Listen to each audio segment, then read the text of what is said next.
Vivre me parut toujours beaucoup trop risqué. Les choses importantes, je les fis très vite, sans respirer, comme lorsqu'on saute dans le vide avec un parachute. Je naquis comme ça, toute seule. Le jour de l'accouchement, je poussai très fort avec les pieds sur la paroi de l'utérus. Je ne voulais pas déranger ma mère. Après 9 mois de promiscuité, je sentais que son altruisme était, hélas, bien limité. Quand je la vis pour la première fois, son expression fut telle que j'eus l'impression de m'être complètement ratée. Si j'avais pu me renvoyer, je crois que je l'aurais fait. Jusqu'alors, ma mère avait été institutrice à l'école Vernier, dans une petite ville du nord de la France. Dès sa première année d'enseignement, on la baptisa Madame Marie, et même ses collègues, dans un respect mêlé d'ironie, l'appelaient toujours ainsi. Sa réputation de femme dure et zélée tenait les autres à distance. Un jour, je trouvai ce portrait accompagné d'un dessin dans le journal des anciens élèves de l'école. Madame Marie aimait compter. À chaque rentrée, elle établissait un pacte avec ses élèves. Elle affirmait qu'elle préviendrait toujours avant de punir. En cas d'infraction, la sanction viendrait. Elle serait dure, de la dureté cinglante d'une règle sur les phalanges, mais jamais la première fois. Il faudrait donc se méfier du compte et ne pas l'oublier. Première fois, deuxième fois, troisième fois. L'institutrice avait accompli la prouesse de ne s'être jamais liée socialement jusqu'à l'âge de 40 ans. Même les canidés, pourtant conseillés dans ce genre de cas, conservaient leur distance. Enfin, elle haïssait tout et tout le monde, et particulièrement les enfants. Pourquoi était-elle devenue institutrice ? C'est une question fort juste. Je crois qu'elle-même se la posait. Madame Marie avait accumulé de nombreuses contrariétés et ne cherchait pas vraiment une solution, plutôt un exutoire. Le jour de la rentrée, lorsque j'arrivai dans la classe, riant, soufflant et beuglant à souhait, elle sut que son heure était venue. Le petit monde s'installa, Madame Marie fit son introduction et prépara la sanction.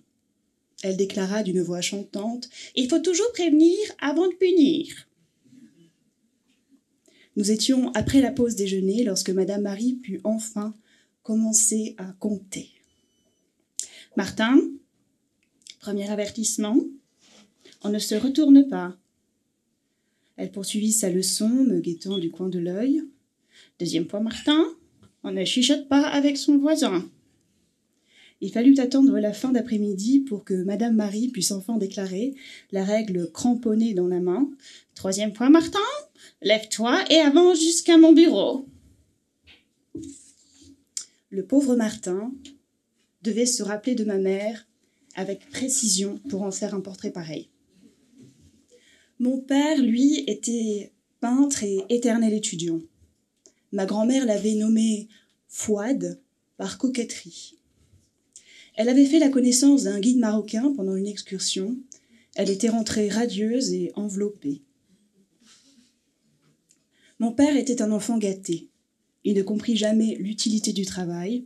Il n'avait pas d'argent, mais du temps en quantité et un goût prononcé pour les beaux objets. Il fréquentait les friperies du centre-ville et achetait de grands manteaux qui lui donnaient des airs d'aristocrate désargenté. Il me transmit ce goût du kitsch et je passais toute mon enfance à boire mon eau dans des verres à vin. Il disait que ses peintures appartenaient au futur et que je deviendrais très riche longtemps après sa mort. Lorsqu'il rencontra ma mère, à 38 ans, sa carrière était déjà achevée. Il disait que sa créativité avait suffi pour toute une vie et qu'il devait à présent se reposer. Artiste sans métier, il ne lui resta que son sourire. un sourire immense, un cache-misère, comme on dit dans mon Nord natal. Ce sourire suffit à ma mère qui décida un jour d'orage de mettre fin à son célibat. La grossesse lui donna une excuse pour démissionner. Elle préféra avoir un bébé que 30 enfants. Ma grand-mère accueillit la nouvelle en claquant des mains et sortit son chéquier pour épancher les plaies. Ma mère avait scellé un secret au fond de son cœur. Elle rêvait d'être une actrice. Lorsqu'elle enseignait encore, les élèves, par crainte plus que par respect, l'écoutaient à longueur de journée. Elle avait perdu son public en quittant son travail. Frustrée, elle décida qu'elle ferait de sa vie une œuvre. Elle devint une héroïne tragique pour 2 spectateurs. Rien ne pourrait l'arrêter puisque sa décision était prise. Elle voulait se donner la mort. Sa fin serait flamboyante et sublime. Je me souviens encore de ma mère qui s'écriait, agrippée au rideau du salon. « Ça suffit, je vois bien que tout est fini. » Elle commença sa carrière de suicidaire. Nous pensons souvent que le mot suicide désigne la tentative qui a réussi, mais elle désigne en réalité aussi les tentatives qui ont échoué. La première fois que j'assistais au suicide de ma mère, j'avais 4 ans et je la vis chuter. Elle avait absorbé une grande quantité de médicaments et s'était effondrée sur le sol au milieu de la cuisine. Comme j'étais debout et elle allongée, je la vis par le dessus. Je pris cette perspective très au sérieux. Je devins, à cet instant, plus grande que ma mère et je mesurais le poids de cette responsabilité. Je décidai de prendre les choses en main. Je commençai par disputer mon père d'avoir échoué dans son rôle de grand protecteur. Fouad n'avait pas le cerveau correctement câblé.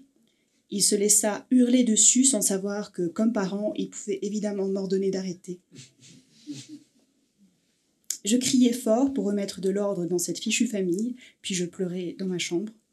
Ma mère me rejoignit pour tenter de clarifier la situation. Elle déclara « Ton père, ce n'est pas un père, mais c'est le tien. » Bien sûr, je crus que j'avais compris. Personnellement, je ne souhaitais pas accuser mes parents. Leur existence semblait déjà très compliquée, je ne voulais pas en rajouter. Le sort m'apparut alors terrible et incompréhensible. Mon rôle se ficha dans mon cerveau tapissé de bonne volonté. Je devais à tout prix sauver ma famille. Ma mère chercha toujours la sienne, morte pendant l'accouchement. J'étais prête à tout essayer. Je devins la mère de ma mère pour colmater le trou béant qui aspirait ma famille. Je ne savais pas que c'était une quête impossible, que les morts restent morts même lorsqu'on s'époumonne à les réanimer. À l'école maternelle, lorsque la classe était finie, je m'asseyais sur le banc dans le couloir et j'attendais. Je restais silencieuse et concentrée, le dos bien droit, figée sur la banquette devant la salle de classe. J'attendais qu'on vienne me chercher pour reprendre mon rôle. Ma mère épuisa la maison. Après l'échec des médicaments, elle se jeta un jour d'angoisse sur les couteaux. Elle agrippa l'un d'entre eux à la pointe acérée et se dirigea vers la chambre en claquant des pieds. Je n'avais pas encore 6 ans, mais vu l'urgence, je courus vite et la retrouvai assise sur son lit avec son couteau. Elle ne savait pas par quel bras commencer. Elle était persuadée qu'un bras ne suffirait pas, et j'assistais au dilemme suivant. Étant droitière, allait-il mieux commencer par entailler profondément le poignet gauche et terminer faiblement par le droit, ou alors procéder à une incision sommaire du bras droit, puis fortement le gauche? Cette question de méthode causa l'échec de l'entreprise. Mon père, que j'appelais depuis une demi-heure et qui s'était endormi, arriva à temps pour saisir le couperet. Comme ma mère tenait fortement le manche, il dut l'attraper par la pointe et se blessa la main. Ma mère, elle, était indemne. Par mesure de précaution, il décida de cacher l'ensemble des couteaux. Chez moi, personne n'aurait osé aiguiser quoi que ce soit, de peur d'être tenu responsable. Quand il était temps de manger, je me tournai vers mon père et il partait à la recherche des couverts. Souvent, nous oublions là où ils étaient cachés et nous mangions avec de grandes cuillères. C'est ainsi qu'à 8 ans, je devins végétarienne. Sans couteau, c'était compliqué, j'étais fatiguée du tartare et des steaks hachés.